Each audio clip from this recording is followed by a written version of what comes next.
Welcome to Buckeyes Tomorrow Morning for Wednesday, January 22nd. I'm your host, Tom Orr. The Texas game is in 220 days. The game against Michigan in 311 days. If you are planning your next event, make it unforgettable with Grateful Griddle, Columbus's favorite food truck, serving up smash burgers, gourmet sandwiches, and good vibes. Book your catering today at GratefulGriddleOH.com. Tony Gerdeman joins me this morning. We are wrapping up our coverage from Atlanta. Just got a chance to talk to Ryan Day, Will Howard, and Cody Simon. Normally it's hard when we've got to remember like 8 guys for interviews. We're both going on about 3 hours of sleep, so even 3 names is a little bit of a challenge this morning. But got a chance to talk to them before they sort of wrapped up their trip to Atlanta and headed back to Columbus. And, you know, the morning after press conference, people are always like, you just got a chance to talk to them like literally 6 hours ago. What could you possibly have to say it's different? There's a little bit of time for reflection after the game. You know, immediately after the game, the adrenaline's kind of wearing off and everyone's kind of like, all right. But you haven't had time to kind of process. The morning after, you have had at least a couple hours to sleep on it.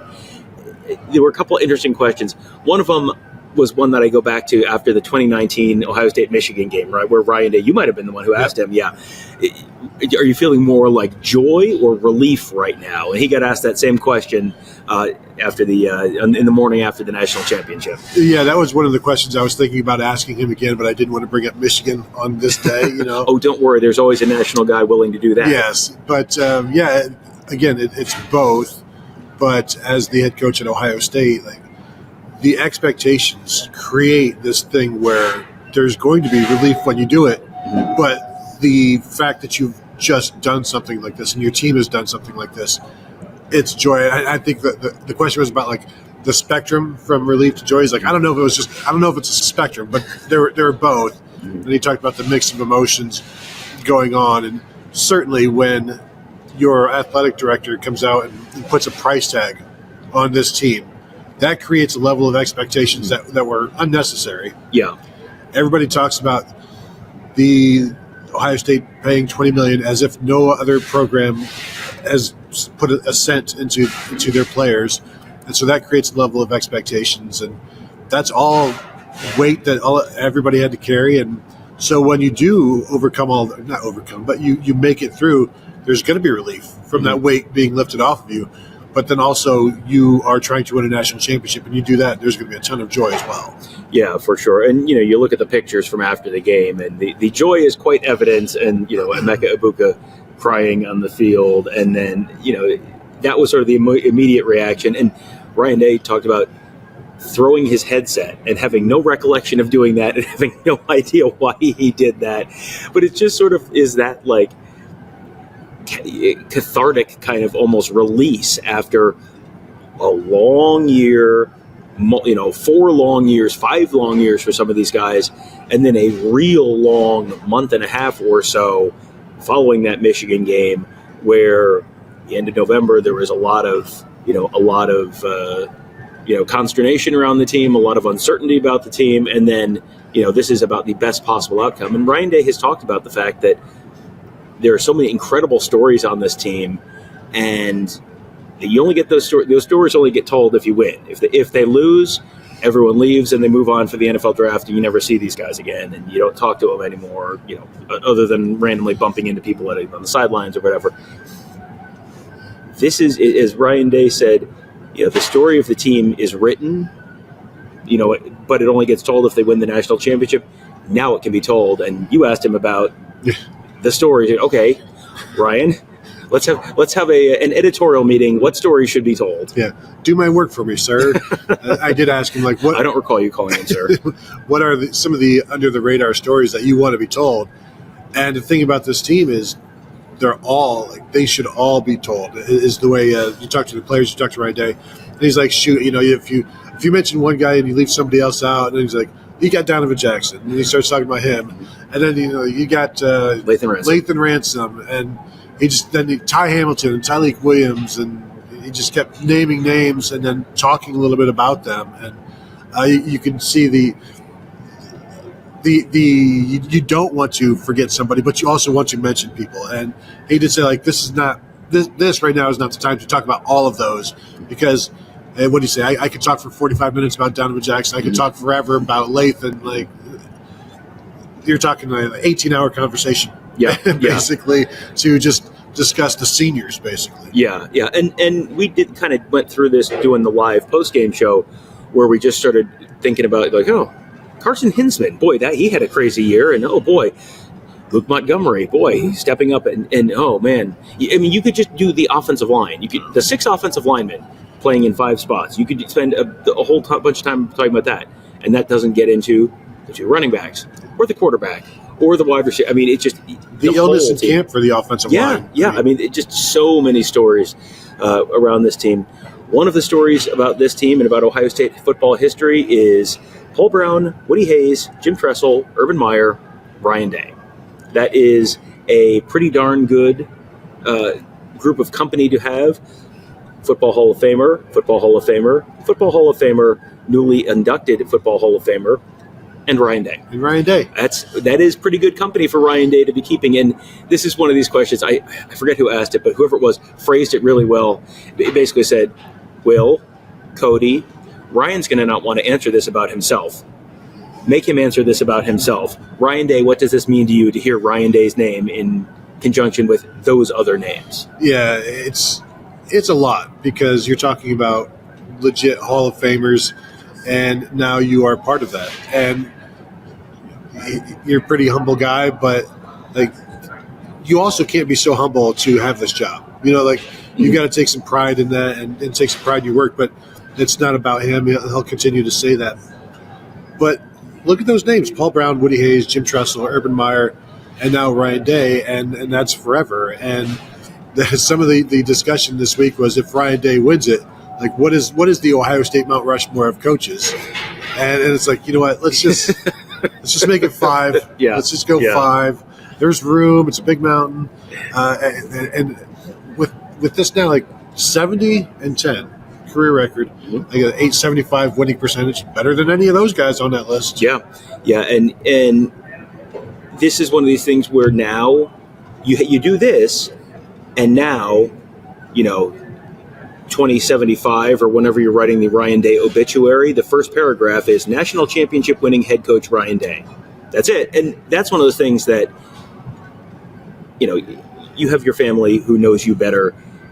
Publicly, you are going to be known now as national championship winning head coach Ryan Day forever. That's it. Like, the sports memorabilia shows where guys are signing their name, and it's like Hall of Famer. That's it. You can sign it, Ryan Day, national championship winning head coach. He probably doesn't need to do too many memorabilia shows because he's getting paid just fine. But if he chooses to, he is forever national championship winning head coach Ryan Day. Will Howard is now national championship winning starting quarterback Will Howard. He's another one of those stories where he came from Kansas State to Ohio State and left Kansas State because, well, Kansas State had a better option. They were going to play the young guy. You know what you have with Will Howard, and it's just not good enough for Kansas State. It's good enough for Ohio State. Good enough for Ohio State. And this wasn't just – this was prior when Will Howard, Kansas State, went out and got Adrian Martinez. Mm-hmm. And then – they went with they were thinking of going with the young guy this year, and so Will Howard decided to leave. And it's like, all right. And then he comes to Ohio State, and the reaction was pretty mixed among media and fans. And yet he got the lessons of a lifetime with Ryan Day and becoming a much better quarterback than he was. And Ryan Day is so complimentary of Will Howard. When somebody asked him about his pro prospects, and he said, Will Howard, 90% of the plays that they throw in there are 2 to 3 plays in there for him to check and make right. And that's a lot to handle. Not everybody can handle that. And so he's already a professional in terms of what he can handle. We've talked before about Chip Kelly starts to play in the mic, in the helmet, and Will Howard is finishing it. So he's got this offense, and he picked it up pretty quickly. He's only been here a year now. Yeah. Probably exactly pretty much exactly a year. But he picked up the offense and then was able to mesh with essentially 2 new offensive coordinators, for a little bit there with Bill O'Brien and then Chip Kelly. And he's another guy who, like you said, he's been here a year. A year ago, Will Howard was a little bit of a houdat among Ohio State football fans. And now he's going to go down in, he's national championship quarterback, winning quarterback, Will Howard. And you look at Craig Krenzel. Craig Krenzel has made a little bit of a career of being Ohio State national championship quarterback. Craig Krenzel. Cardale Jones certainly has. Rex Kern is not local anymore, but he is certainly a name that everyone knows. Will Howard from Pennsylvania, spent most of his career at Kansas State, is now going to be one of those names that Ohio State football fans are going to be talking about 40 years from now, 50 years from now. That's pretty remarkable. What did you do with the last 12 months? Well, probably not as much as Will Howard.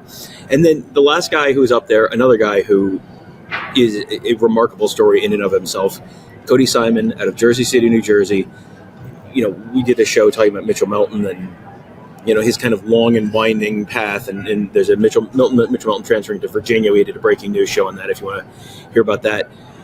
Cody Simon had kind of a long and winding path as well. He was a starter, at least part of the 2021 season. Yep, 2021 season as a sophomore, and then didn't play as much and lost his starting role. And when he came back this year, I think a lot of that, it was during that whole, this guy's coming back and this guy's coming back.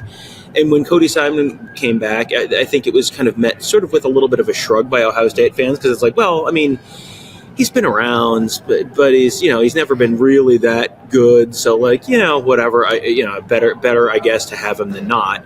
And then he turns in a remarkable year. I mean, captain, where's the block O? Statistically, just constantly at the top of the stat sheet every game in terms of tackles, just rock solid at linebacker. He was asked about the best moments of his career, and this is always one of those things that's really telling, where it's like you'd think standing up on the stage with my teammates, and I'm sure that was up there for him. But what is always so interesting to me is it's all the little stuff. It's all the stuff that you don't see that is what really means a lot to these guys. Yeah, I just talked about the time with his teammates, whether it's in the locker room, the weight room, he mentioned the cafeteria, all of that brotherhood, the camaraderie, where you get close to each other, and he's been around forever, so he's gotten really close with the 2022 class as well, because he's been around with them, and it's just that brotherhood, and that's why they try to put so much in the WAC. They don't want the players necessarily leaving for anything other than the classroom and home. Yeah. And they try to have everything there for them and build that brotherhood. And over this last month, as Ryan Day said, they've been together pretty much 24/7, and they're not really sick of each other. Yeah, well, as long as you're winning, that helps. And the Buckeyes did just keep winning, and the final AP poll is out.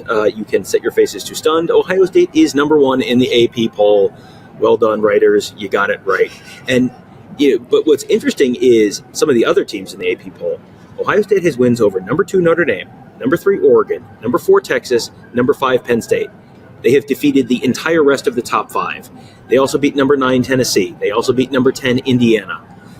That is 6 of the top 10 teams in the final AP poll.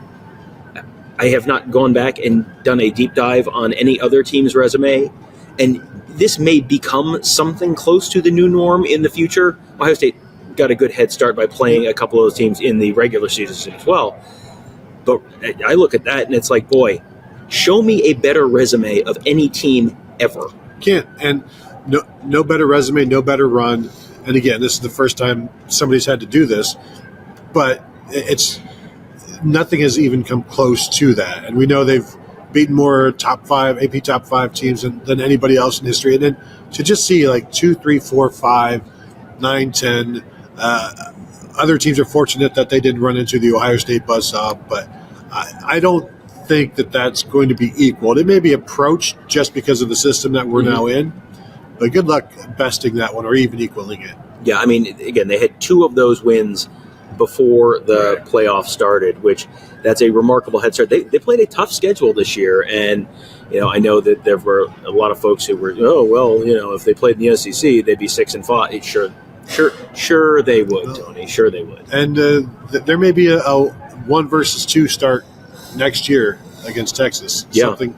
Probably a top 5 matchup with Ohio State and Texas, because Ohio State, even though they're losing a ton, they're still going to be one of the most talented teams in the Big Ten, and they'll get some credit and respect, and probably why not hype them up Yeah. when you've got a season opening match against Texas. Yeah, for sure. That'll be one we're going to be talking about. Well, we'll be talking about literally every day on this show as we count down to the Texas Dame. 220 short days away, but between then and now, there's a celebration to be had this weekend in Columbus, Ohio.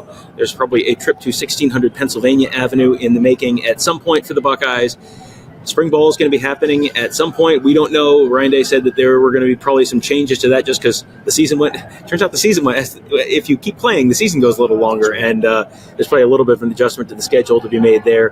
What's that all going to look like? Well, we will figure that out all with you at BuckeyeHuddle.com. That's where Tony, Kevin, and I cover the team. Mark covers recruiting. Got our whole team of X's and O's gurus there to make you a smarter football fan, all at BuckeyeHuddle.com. We are also mailing out confetti from the national championship game to our members. If you are not a member, you should get on that real quick because we're not going to be mailing out confetti for long. So sign up today at BuckeyeHuddle.com. There are instructions on how to get your confetti on our message board, our members-only message board, the Huddle Board, presented by Jeff Ruby's Columbus, all at BuckeyeHuddle.com. That will do it for today. Thank you guys all for joining us. Have a great day. We'll talk to you tomorrow.